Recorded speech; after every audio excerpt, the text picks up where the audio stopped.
what do we do when someone has an emotional charge come up or they're trying to hit a goal?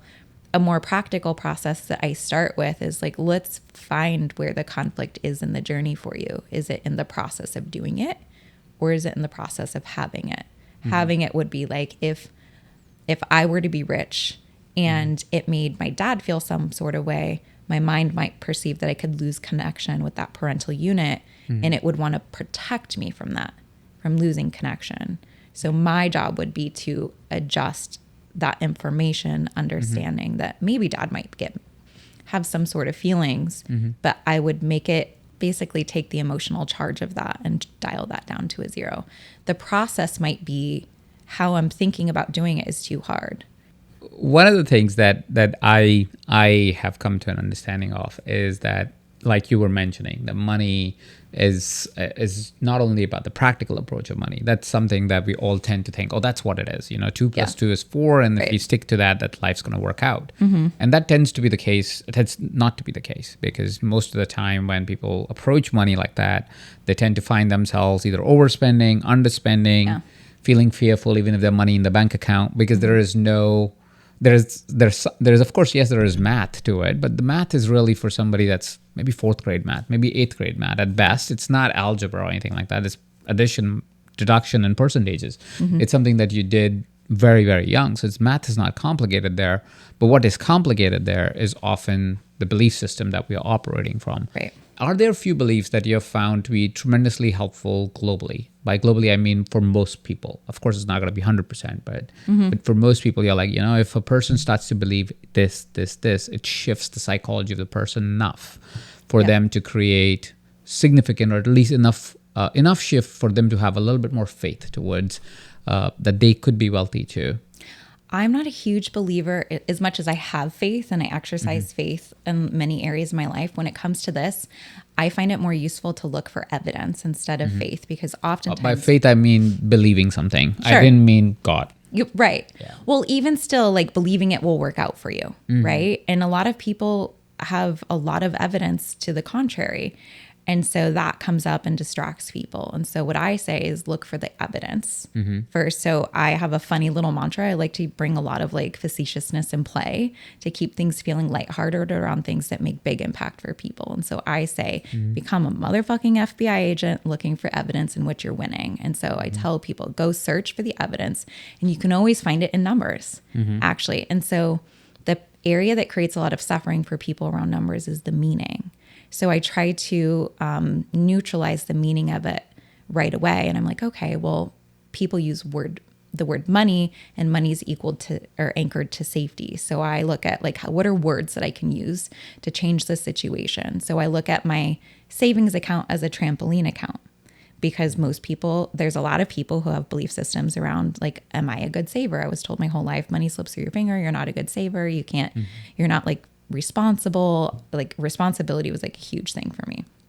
So I started renaming things. Universally, that works really, really well. Starting with that. The next thing is I might say, instead of... Can you give an example or two, just so that people go, oh, okay, that's what renaming means. So let's say if somebody told you you're not good with money, or that's something that you said, or slipped through fingers. What's the rename for that?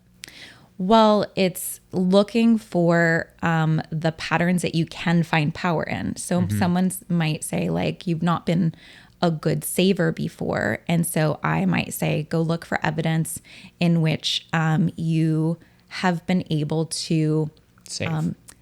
not save, because again, that word will create conflict instantly. They'll have an emotional charge for it, but I'll look to describe it for them in a way that doesn't have an emotional charge.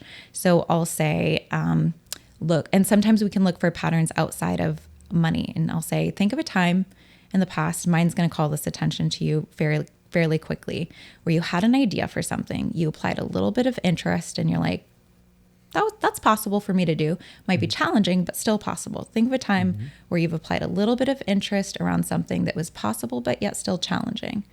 And tell me what that is. And so they'll find evidence there of, okay, I did this one thing. Like I made it onto the varsity soccer team or something like that. And I'm like, perfect. What'd you do? Like, what was that process look like? And we'll break down a formula for them of how they achieved going from this to this, because really all it is like getting yourself to move from point A to point B, and we're just looking to fuel the body to get motion. And so they'll give me an example, and I would say, and if you were, I did this with my sister last night. She's like, I just want to feel financially abundant. And I was like, I don't think you're actually looking for abundance. I think you're looking for surplus. She had conflict around abundance. She didn't have any conflict around surplus. I said, if you felt power around a certain amount of extra money above your normal expenses every single month, and it were a goal that made you feel good and excited, at the end of 6 months, what would that surplus look like? She said $3,000. And I was like, perfect. Can you think of an example of where you've created a surplus of extra money before? And she's like, yeah, I started Lyft driving. And I was like, could we think bigger than Lyft driving? And show your mind where you've created surplus before, and ask yourself, well, what would be interesting where I could earn even more than that? Who would I ask? What would I know? Where would I go? What would I think? How would I stand? How would I think? How would I feel? And so she just started with flipping the statement of, I can't have abundance, I don't have abundance, to, can I have a little bit of surplus? Is it a believable goal? People say, I just need motivation. There's only 2 ingredients to motivation: interest and believing in the possibility of it.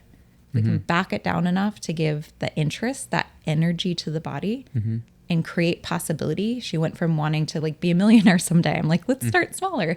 Make it possible. Right. Yeah. Make it possible. As soon as you have those 2 components, energetic charge hits the body and your emotion. You can cause motivation. You don't have to wait for it. So we were looking for possibility, interest, and then we reframed how she described what she was shooting for in a way where she hadn't already built a lot of evidence that she couldn't. Being a millionaire when you're making 60, 70 grand a year feels too big for a lot of people. So like, what can we do? We can create surplus. We can look for opportunities that feel interesting, that create a little bit of urge in the body and also feel possible. And then we can start to build and layer on that as well.